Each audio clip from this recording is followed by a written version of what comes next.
Assalamualaikum warahmatullahi wabarakatuh. Halo teman-teman, jumpa lagi di channel Sahabat Medis. Pada video kali ini, kita masih akan membahas mengenai latihan soal P3K khususnya untuk formasi perawat tahun 2023. Dengan materi pembahasan pada video kali ini adalah tentang soal kemampuan teknis.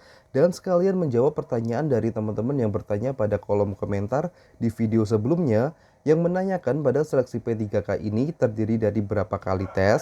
Sekalian kita jawab ya teman-teman. Pada seleksi P3K ini hanya terdiri dari satu kali tes saja ya teman-teman, dan berbeda dengan seleksi CPNS yang terdiri dari tes SKD dan SKB. Kalau pada P3K ini hanya satu kali tes yang terdiri dari 4 jenis soal, yaitu soal kemampuan teknis, soal kemampuan manajerial, soal kemampuan sosiokultural, dan soal wawancara. Dan di sini kita sangat menganjurkan buat teman-teman untuk lebih memperdalam soal-soal kemampuan teknis.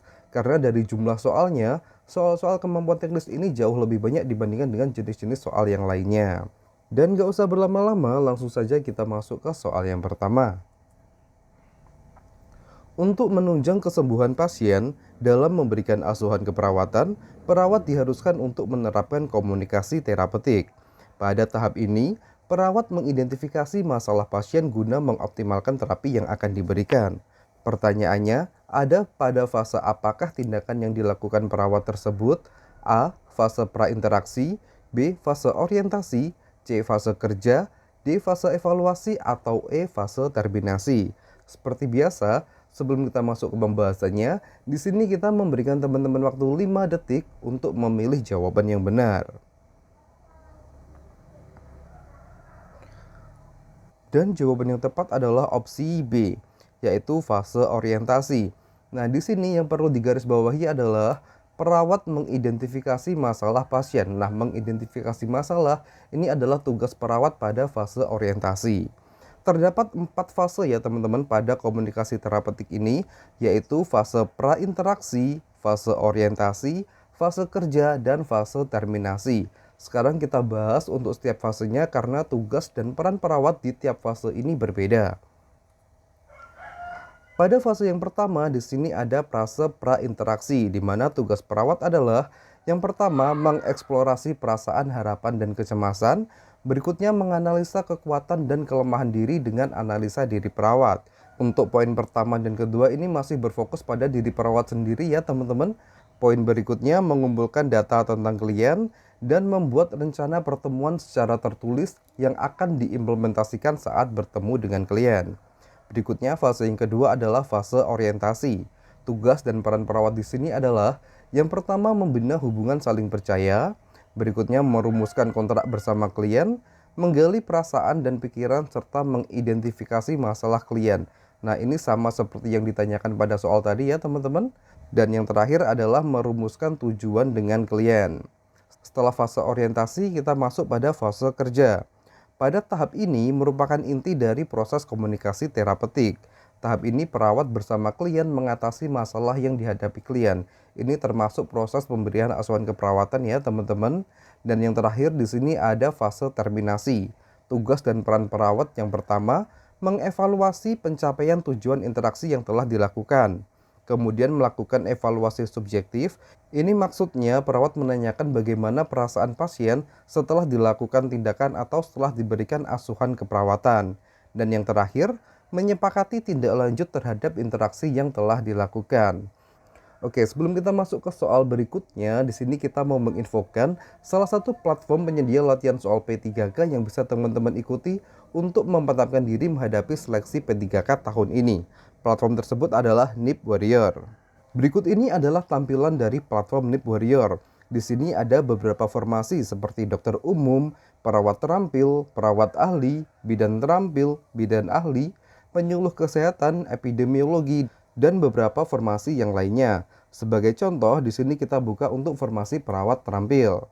Jika teman-teman gabung pada platform ini, beberapa fasilitas yang teman-teman dapatkan diantaranya yaitu pembahasan soal bersama mentor melalui Zoom, berikutnya 13 video pembelajaran kompetensi manajerial, sosiokultural, dan wawancara, 4 paket tryout kemampuan teknis perawat terampil, 4 paket tryout manajerial, sosiokultural, dan wawancara. Selain itu teman-teman juga mendapatkan PDF materi baik itu tentang kesehatan umum maupun tentang formasi perawat. Selain itu juga teman-teman akan difasilitasi grup WhatsApp dan free konsultasi dengan tim Nip Warrior. Untuk cara gabungnya, teman-teman tinggal klik saja linknya di deskripsi video ini. Oke, kita kembali ke materi video kita ya teman-teman. Untuk fase komunikasi terapeutik ini sudah cukup paham ya teman-teman. Sekarang kita masuk ke soal nomor 2. Seorang perempuan usia 54 tahun dirawat di ruang penyakit dalam dengan hemiparesis dextra. Pasien sudah dirawat di ruang tersebut selama 4 hari dan menunjukkan adanya perbaikan. Berdasarkan hasil pemeriksaan otot, sebelumnya pasien hanya bisa menggerakkan jari-jari tangannya saja tanpa bisa mengangkat tangannya. Kini pasien sudah bisa mengangkat tangan meski belum mampu melawan tahanan. Pertanyaannya, berapakah nilai kekuatan otot pasien saat ini? A1, B2, C3, D4, atau E5? Dan jawaban yang tepat adalah opsi C, yaitu 3. Berikut ini adalah skala MRC, di mana skala ini adalah skala untuk menilai kekuatan otot. Pada skala ini terdiri dari 6 kriteria, yaitu kriteria 0, 1, 2, 3, 4, dan 5. Jika kita lihat data fokus pada soal, yaitu pasien saat ini sudah bisa mengangkat tangan meski belum mampu melawan tahanan. Nah, ini sesuai dengan kriteria ketiga ya teman-teman, yaitu pasien mampu menggerakkan anggota gerak untuk menahan berat atau gravitasi. Jika kita tinjau kembali pada soal, sebelumnya di sini pasien hanya mampu menggerakkan jari-jari tangannya saja tanpa bisa mengangkat tangannya. Nah, ini masih masuk ke skala 2 ya teman-teman, yaitu dapat menggerakkan anggota gerak tanpa gravitasi. Jadi sudah ada perbaikan dari skala 2 naik ke skala 3. Oke, kita masuk ke soal berikutnya. Seorang laki-laki 50 kg dibawa ke IGD dengan keluhan luka bakar.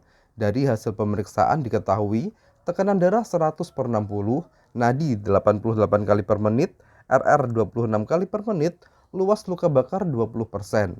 Dokter menginstruksikan untuk memberi terapi cairan. Pertanyaannya di sini, berapa tetes per menit cairan yang harus diberikan pada 8 jam pertama? A. 78 TPM, B. 84 TPM, C. 88 TPM, D. 94 TPM, atau E. 108 TPM.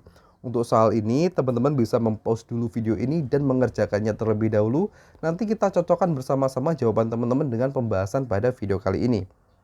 Oke, langsung saja kita masuk ke pembahasannya.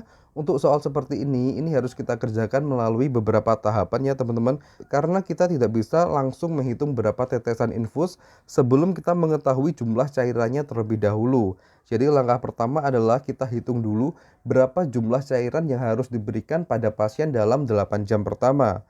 Rumus yang digunakan untuk menghitung kebutuhan cairan pada luka bakar ini kita menggunakan rumus Baxter ya teman-teman. Rumusnya adalah 4 mili kita kali dengan luas luka bakar, kita kali dengan berat badan. Berarti di sini kita tulis 4 mili, kita kali luas luka bakarnya di sini diketahui ada 20%, kemudian berat badannya diketahui ada 50%. Jadi kebutuhan cairan pada pasien tersebut adalah 4000 mili. Nah, 4000 mili ini adalah cairan yang dibutuhkan dalam 24 jam ya teman-teman. Sedangkan jumlah cairan yang dibutuhkan pada 8 jam pertama adalah 50% dari total cairan dalam 24 jam. Jadi 50% dari 4000 di sini ada 2000. Nah, setelah mengetahui jumlah cairan yang dibutuhkan, sekarang kita hitung ya teman-teman untuk tetesan infusnya. Rumus yang digunakan adalah jumlah cairan dikali dengan faktor tetes dibagi dengan waktu pemberian dalam jam. Di sini jumlah cairannya diketahui ada 2000 dikali faktor tetesnya 20 dibagi waktunya di sini 8 jam ya teman-teman. 8 jam kali 60. Nah, ini bisa kita coret sama dengan 1000 dibagi dengan 12 sama dengan 83,33 atau bisa kita bulatkan menjadi 84 TPM. Jadi jawaban yang tepat adalah opsi B. Nah, untuk menghitung cairan infus sebenarnya pada video sebelumnya sudah kita buatkan video trik cepat cara menghitung cairan infus. Di sini kita bahas sekilas ya teman-teman. Rumus yang digunakan adalah jumlah kolf kali 7 kali dengan waktu pemberian. Di sini jumlah kolfnya berarti dari 2000 dibagi 500 di sini ada 4 dikali 7, Waktu pemberiannya adalah 24/8. 8-nya ini dari 8 jam ini ya teman-teman. Jadi 4 kali 7 kali 3 sama dengan 84. Sangat mudah ya teman-teman. Oke, kita lanjut ke soal berikutnya. Berikut ini merupakan undang-undang yang mengatur tentang keperawatan adalah A. Undang-Undang Nomor 36 Tahun 2009, B. Undang-Undang Nomor 36 Tahun 2014, C. Undang-Undang Nomor 38 Tahun 2014, D. Undang-Undang Nomor 4 Tahun 2019, atau E. Undang-Undang Nomor 17 Tahun 2023. Dan jawaban yang tepat adalah opsi C, yaitu Undang-Undang Nomor 38 Tahun 2014. Meskipun undang-undang ini sudah tidak berlaku sejak diberlakukannya Undang-Undang Nomor 17 Tahun 2023 tentang kesehatan, gak ada salahnya buat teman-teman untuk mengingat undang-undang keperawatan ini ya teman-teman, karena bisa jadi soal-soal disusun sebelum Undang-Undang Nomor 17 ini disahkan.